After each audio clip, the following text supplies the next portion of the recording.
You stopped liking someone's photos to send them negative vibes. And then the last one is maybe you just took too long to reply to their DM. So I hope that you will, I notice that you're chattering, so that tells me that these are hitting a chord with you. So here's what I want to talk about today, is the way that we interact with technology, and specifically I want to talk about why does it matter? So is it a big deal that we spend so much time on our devices? And then what's it like to be young today using technology? After that, we'll talk about ways in which the internet changed in the last 10 to 20 years. And then finally, I'll have some practical solutions for how to change your digital environment. So, what's the big deal with the way we use technology? So the first way that technology impacts us is that it takes a tremendous amount of our time. So students today now spend more time on devices than they spend sleeping. So it's an enormous amount of your day that goes to those activities. If you're an average smartphone user, which you all are probably higher than average, I would guess, you spend about 43 days of each year, so those are 24-hour days on your smartphone. And this is really interesting, this next thing, to me. As we got devices that are interactive in our hands, we did not stop watching television. 2.5 months per year, this is the average American, watches television for a tremendous amount of time every year. And in case you don't just feel horrible about all of this, we spend less than 5 days a year reading. So reading has really taken a hit as we have this interactive content that we can engage with at any time. But it's not just time. Our mental health is also impacted by the way we use technology. And so I just want to give you a sense of mental health in America right now. So 40% of Americans experience chronic loneliness. So they feel disconnected over and over again. And we also know that more than half of incoming freshmen to universities report below average mental health. So I kind of think of this as if you go onto a college campus and you ask somebody, are you okay? And they tell you the honest answer. About half of them, the answer is no. This is a really big deal. And this is not just in people's heads. There are real problems that happen because of this. Suicidal teenager hospital admissions have doubled in the last year. So this is a real bad problem. And I don't want to suggest to you that the reason that all of this is happening is smartphones, because of smartphones, but absolutely we do know some things about the way that technology influences our mental health. And I want to share those with you.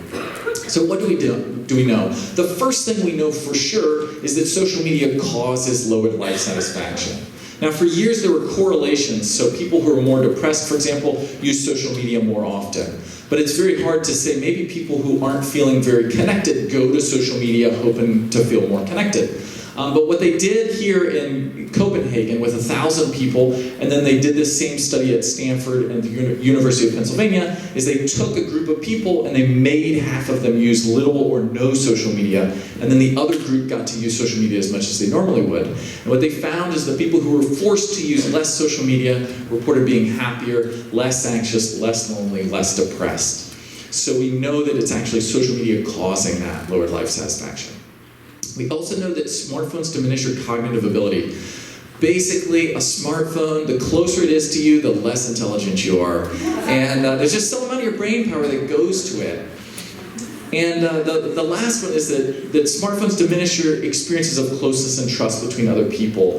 The way that they figured this out is they have studies where two strangers sit across the table from each other and they have them talk to each other, and then afterward they rate the other person on how trustworthy that person is. And what they find is that if there's a phone, even if it's not one of the two people's phone, if there's a phone on the table, you consider that person less close to you and you trust that person less. And then this, I think, is really important, particularly if any of you all have ever experienced drama in your life. So college students are 40% less empathetic than they were 30 years ago. A lot of our interpersonal drama that happens because we have this fundamental misunderstanding in how someone else is thinking or feeling. And so empathy is our ability to predict how other people are thinking and feeling. So if we're not good at that, we're going to have more drama in our lives. So I think it's a huge deal. I absolutely think that most of us underestimate the way that technology is influencing our day-to-day lives. We absolutely don't know everything. The science is still being done and coming out, but we do know some things. So what is it like to be young and using technology? You all obviously have personal experience with this, but I want to read some quotes and tell me if they resonate.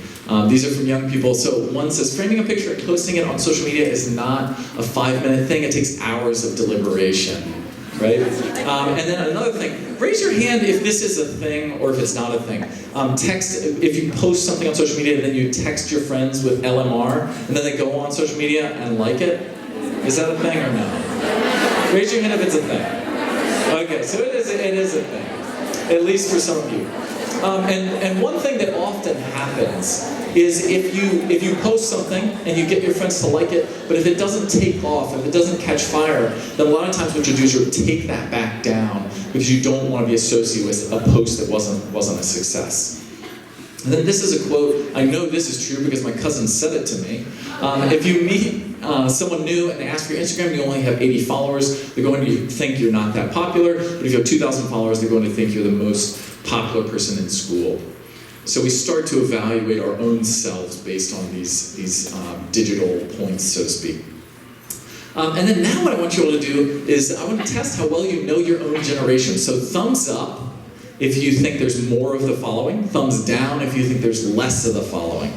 So the first one is physical safety. So do you think your generation, compared with the last two generations, my generation, millennials, and the generation above me, Gen X, which are probably your parents, so do you think you're more safe or less safe than those previous generations?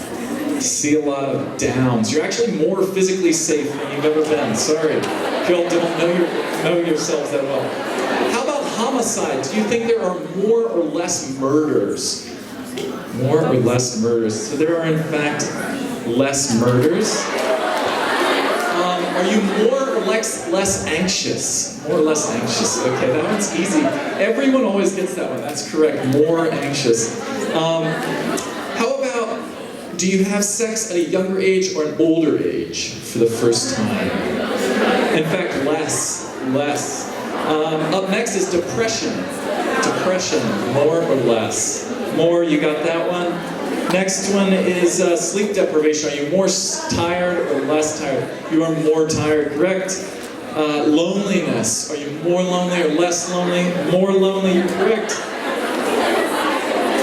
Do you party more or less than previous generations? I see a lot of thumbs ups, it's a thumbs down. Sorry, you party less. How about drinking alcohol? Do you drink alcohol more or less? You in fact drink less alcohol? How about dating? Less dating. Yeah, you knew that one. And then suicide, we've already talked about, there's more of. Cyberbullying. More or less cyberbullying. More cyberbullying. And then time spent with friends. More or less. Honestly, if you don't know this one, there's a gap on the less side, so I hope that you can intuit. You're correct. So there is an hour less every single day that your generation spends with each other than previous generations. So that's a really big deal. Now what I want to talk about is video games and social media. And the way I would like for you all to start thinking about these are as boredom engines. So what happens is that these are not necessarily inherently evil or something, but they are incredibly stimulating. And so if you play something like Fortnite or use something like Snapchat, TikTok, whatever it is incredibly stimulating. You're literally looking at the most interesting stuff in the world at that moment. And it's incredibly stimulating. And it starts to make the rest of your life feel a little bit boring. And so having a conversation with your parents, eating dinner slowly, tasting your food, some of these things start to become boring in contrast to those high stimulating activities. And I do have an idea, if you want to know, is something I'm doing too stimulating? If you start to need the toilet and you ignore it, it is hyperstimulating. Okay? So that's a toilet test you can use. So I touched on video games, but I want to talk a little bit about video games specifically. So I know some of you are thinking, aren't video games good? And the answer is kind of. And then some of you are thinking, aren't video games bad? And the answer is kind of. What it turns out, this was a study from Oxford. He looked at many different studies, over 100 studies, and what he found is that less than an hour a day of video games can actually be beneficial to you. That doesn't mean you should play a super violent video game. But absolutely there are some benefits to playing video games. But if you get over 3 hours a day, there's a decline in your mental health and well-being. And so I guess the next question is, well, what do people do? And the answer is, for teens today, 27% do not have this problem at all. They spend less than 1 hour per week playing video games. But about 9% of teens spend 40 hours a week, so 5.7 hours of every single day, and this is a really big deal for them. The final thing I'll say about video games is that we know from many different studies that media violence causes aggression. If, for example, you're watching a lot of violent movies or you're playing a lot of violent video games, it doesn't necessarily mean that you become a school shooter or something like that, but it absolutely does increase your aggressive feelings. That's well documented. And so we talked about video games. Now, I want to give you all some credit. Not a lot of your parents probably know this, but teens today, 57% of them, are trying to spend less time on social media. Right? It doesn't mean you're successful, but it means that you care and that you're trying to spend less time and manage your relationship with technology. And then this jives, this isn't just one crazy survey that doesn't make any sense. 58% of people report having taken a break from one platform. So there is, over half of you probably experience this kind of love-hate relationship with social media. And so one thing I want to say, though, that's important for you all, I'm sure you already know this, but to communicate to your parents, is that quitting alone is moving to a place of isolation. Your friends are not on their bicycles in the cul-de-sac necessarily.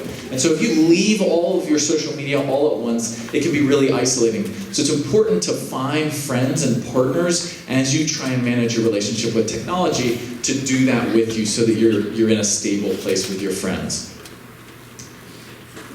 Now I want to talk about how the internet changed. Okay? So these are ways in which technology has been designed in such a way that we use it more and more. So there are very specific ways in which technology has been set up for us to do this. And they're not all evil, but some of them definitely are. And I'll talk about Snapchat in a moment. So the first is novelty. At every moment there are new things being posted to the internet. So right now, I don't see anyone looking at a phone. You are missing things on Twitter, you're missing things on Snapchat, you're missing things on Instagram, potentially forever if it's a story, because they expire. And what I want to point out is that they really want you to post an image or a video. So this top one is LinkedIn, so you can see it says photo, and then there's an icon of a camera. Facebook is absolutely shameless about this. You can see they have an icon of a photo album. They say photo, they say video. The words show you a picture of yourself in case you've forgotten how good you can look in a profile photo. And then down below there's another icon, and they say photo, video again. So why are they so obsessed with images? There's a very good reason for that, which is our brains process imagery 60,000 times faster than we process text.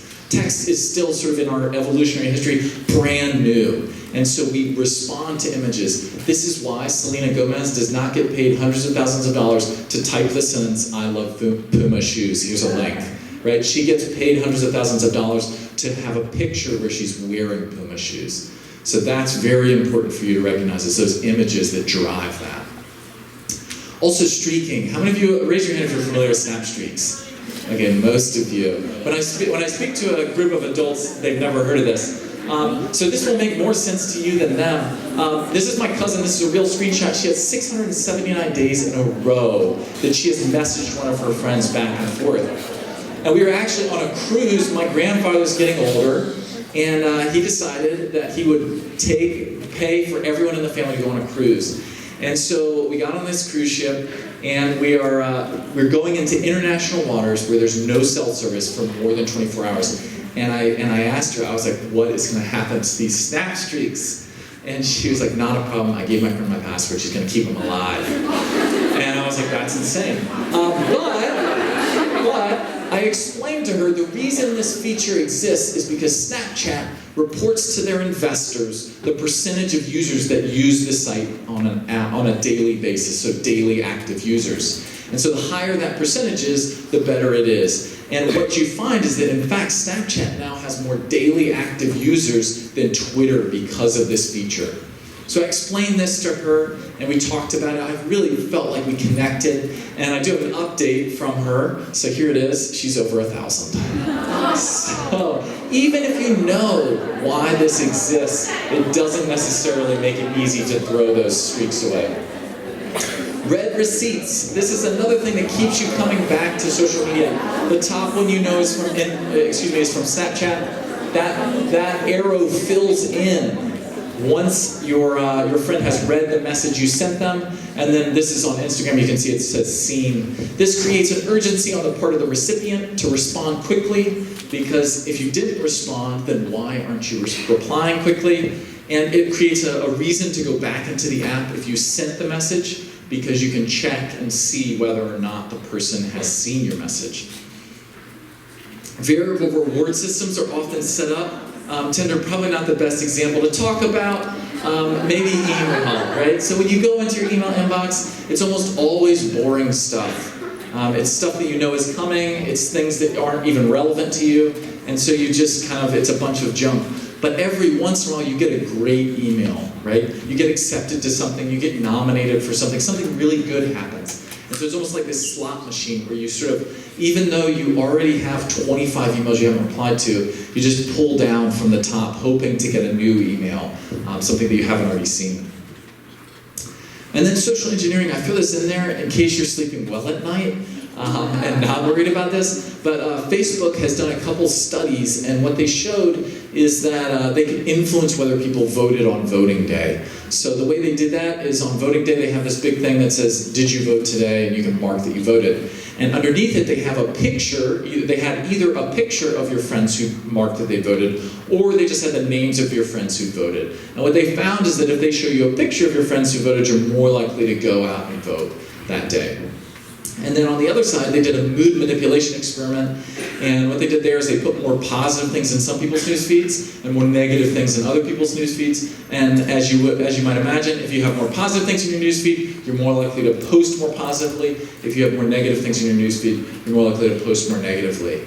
And so they are, in some sense, kind of conducting these experiments. When they published these results, everyone was like, we hate you, Facebook, please stop doing that. And so if they are still doing these experiments, which I would guess they are, they're certainly not publishing about it.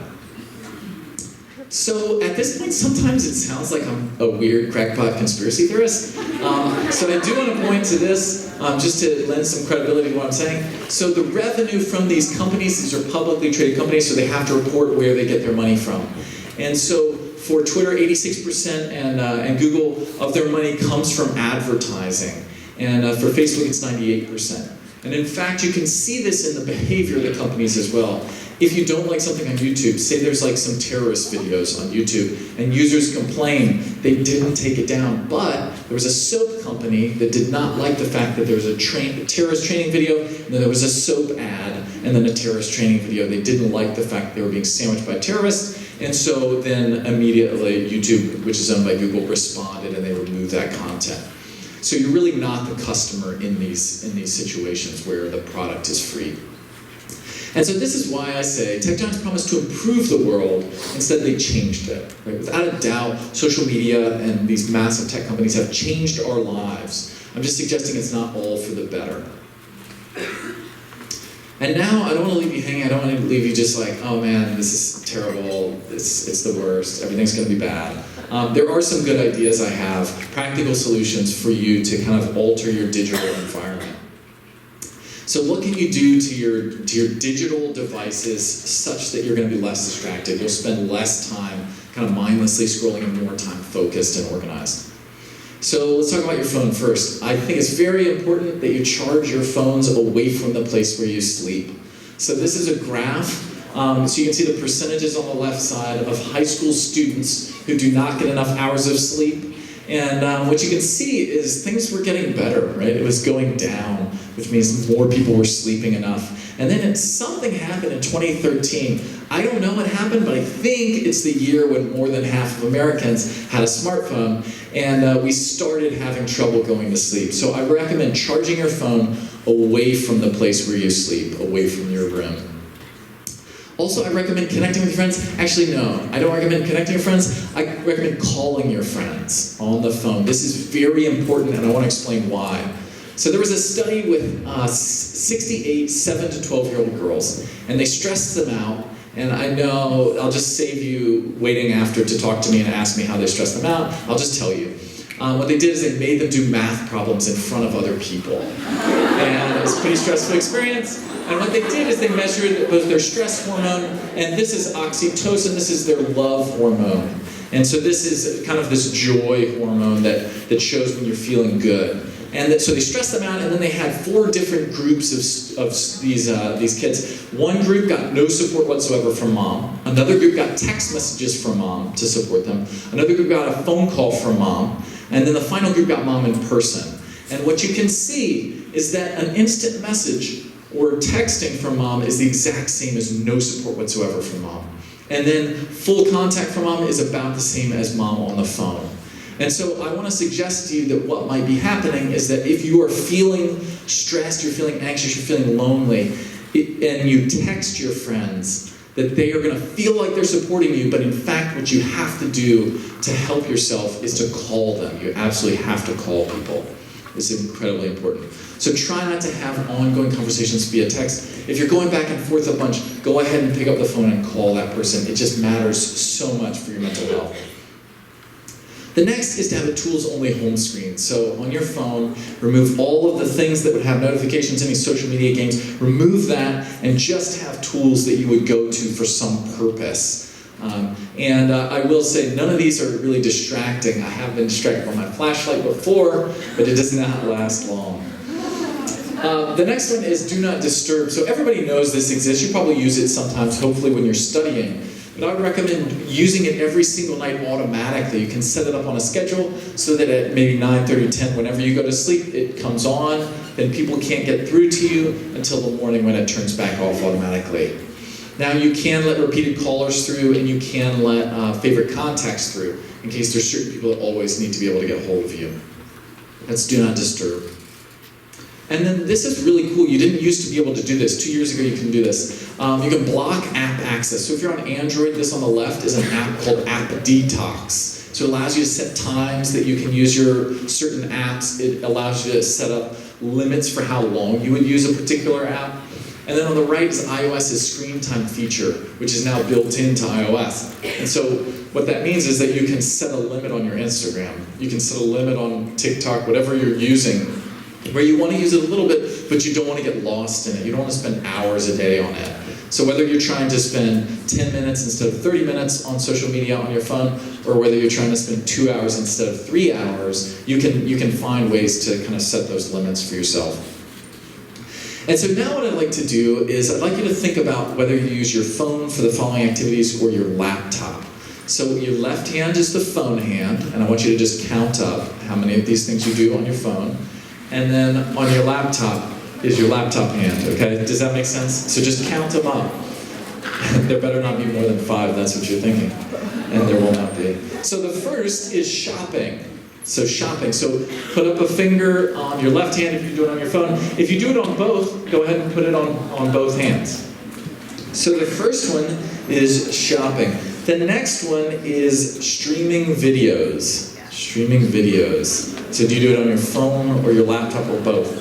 The third one is going to be chatting or messenger services, messaging people. The fourth one is surfing the internet, so talking to Google, whatever you do when you want to look something up, who was in a movie or whatever else. And then the last one is social media. Okay, now look at your hands. I mean, with the numbers of your hands, hopefully. And what I would like you to do is hang on to that for just a second, and I want to convince you that your laptop is a better tool than your phone. And there's 2 reasons. The first is that your phone is predominantly a media consumption device, right? If you want to watch videos, it's really good at that. If you want to post something, do a very short tweet, it's really good at that. But if you get something important on your phone, maybe a sensitive email or something you need a thoughtful response for, you almost always switch over to your laptop because you have that keyboard that suggests input from the user. The other reason is that your laptop is much better behaved while some of you are probably driving, and also while you're eating with other people. Those tend to be put away, whereas the phone we can't say the same thing for. So I'd like you to look back at your hands. I know some of you have put your numbers away.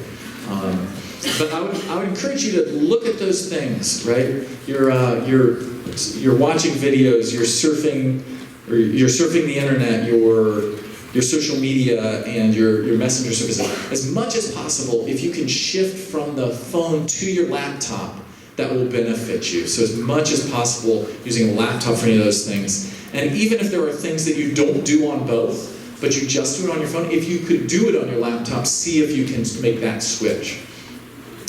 So now that I've been singing the praises of laptops, I have some ideas about what you should do to your laptop as well. And the first has to do with Netflix. How many of you all have Netflix?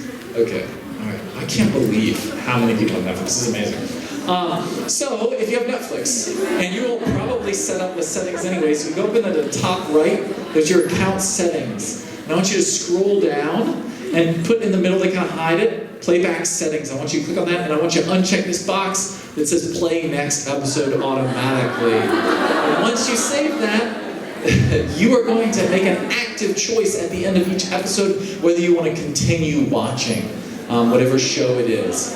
And that alone is going to save you 100 hours of your next year and increase your GPA.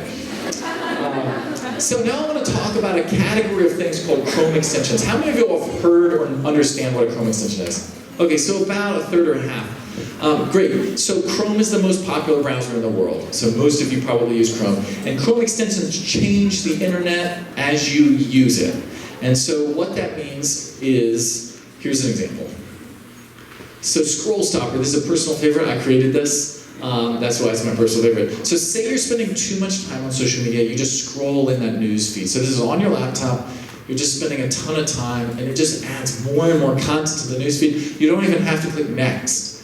And so this works on Instagram, Twitter, Facebook, Pinterest, Reddit, almost all the social media sites. And what happens is when you install this, you can still connect with people, you can still message people, be a member of groups, all that good stuff. But when you scroll, it just stops you. Like you get a little bit of the newsfeed, but then it cuts you off. So that's Scroll Stopper. And these Chrome extensions, these are free, they're one-click install to get set up. Stay focused, this one is getting a little bit more intense. So say there's certain sites that you're spending too much time on and you want to decrease that time. So for me, it's LinkedIn. I have to make sure I don't spend too much time on it. But for you, it could be Instagram, could be whatever. You have an amount of time you want to allow yourself every day. So maybe 10 minutes, maybe 100 minutes, however much you decide. And then you set up, you can add as many sites to this bucket as you want, that you're going to spend that time on those sites. And often it's best if you do this for distracting sites. And once you hit the end of it, it says, shouldn't you be working? And the answer is yes, I should be. You can also do the reverse of that if you're interested. You can only allow yourself to go to a few sites. So when I work on these slideshows, I put the slides in there, and then I make myself for an hour straight use something called the nuclear option, and it will only allow you to go to that site or that group of sites. So that's stay focused, and at this point, I think the next one is my personal favorite, and I really want all of you to do this. This is the most important one. And this is called Wismage Image Hider. I know it's a mouthful, but please do this. What it does is it removes images from the internet, like all of them. So this is BuzzFeed. This is a very distracting site.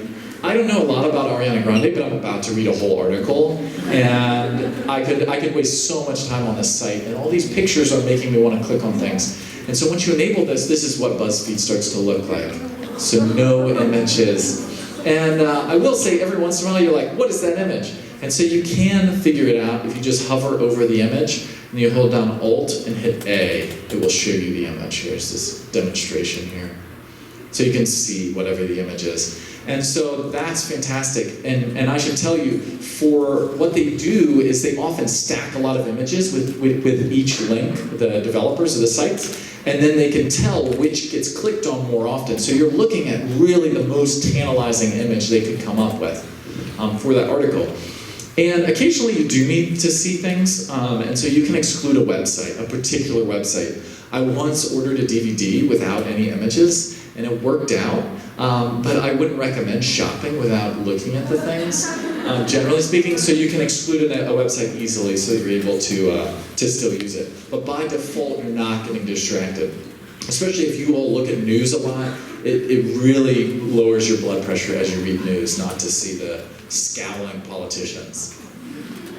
So there's a lot of things we talked about. I want to just leave you with a couple thoughts and then a challenge. One is that the people you love deserve you showing up for them. They deserve you being mentally present when you're physically present. And I think the best way to do that is to be ruthless with your environment and compassionate with yourself. You're gonna make mistakes. A lot of the software and tools are designed to get you to use them over and over again compulsively. But as long as you keep working on your environment and find ways to set limits, you're gonna be successful. And the last thing I want to do is I want to challenge you all to commit to some form of change around the way you use technology. So here are a few of my ideas. So the first is to keep a paper internet journal when you're on your laptop. So you have a pad of paper and you write down what you're about to do on the internet, and then you start doing it, and then you change what you're about to do, so you write down what you're about to do, and then you go back to the internet. And so by doing that, you start to notice where you get distracted, what actually pulls you away specifically, because each person is unique. After that, I'd say spend 3 hours in a row every single week with absolutely no screens involved. It's important that we foster our ability to be alone and to be doing things without screens. Also, limiting your personal screen time per day to an hour on weekdays and 2.5 hours on weekend days. So that's 10 hours a week of personal screen time. You can definitely do everything you need to do in that time. You can even post on social media enough in that time period, but you're not going to be spending tons and tons of time on it. I say check email no more than twice a day. And then storing your smartphone on your refrigerator. This came from a school principal, actually, who told me he just gets all these notifications and all these messages. And what he does is he puts his smartphone on his refrigerator. He hears when people try and call him, but he's not always kind of tethered to his phone. And then wearing an old-fashioned watch. This came from somebody who told me that they check their phone for the time, and then they see notifications, and then they're in their phone for an undisclosed period of time. And so by wearing a watch, you can kind of see what time it is without always seeing those notifications. And then this, I think, is so helpful, and I'd encourage you to get your parents to do this for you. Maybe this is a small percentage of you that do this. But put your Wi-Fi on an outlet timer. So at the end of the day, there should be a moment at which the internet cuts off. You don't always need to be connected. You don't need to get messages. You don't need to be using the internet at 2 a.m., 3 a.m. And so I recommend you having a time when it automatically goes off with an outlet timer. These things cost about $5 at Lowe's or Home Depot. And then removing email and social media apps from your phone. We talked a little bit about this. As much as you can shift it to the laptop is a great way to manage that use. And then eating meals without devices, just to show the people you're with that you care about them and that you're interested in them. A lot of us, we kind of, when we meet up with our friends, we often think that we know what's been going on with them because we've been following them on social media.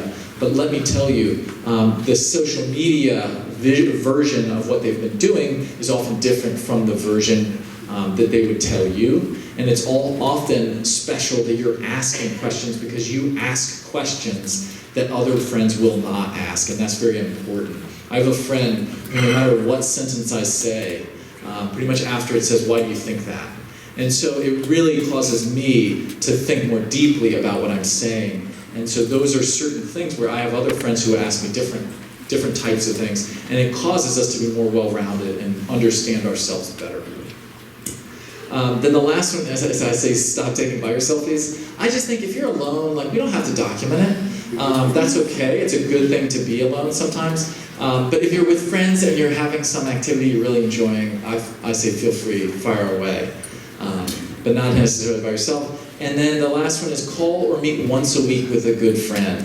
I think that's a huge part of protecting your mental health, is having someone who's going to be there for you week after week, whether you're doing well or whether you're doing poorly, who you can rely on. So that's the end, but I do have plenty of time for questions. It looks like I've ended a few minutes early. So I'd love to have any questions, and I can answer them to the best of my ability, and hopefully you don't throw any rotten vegetables at me. Thank you all so much for your attention.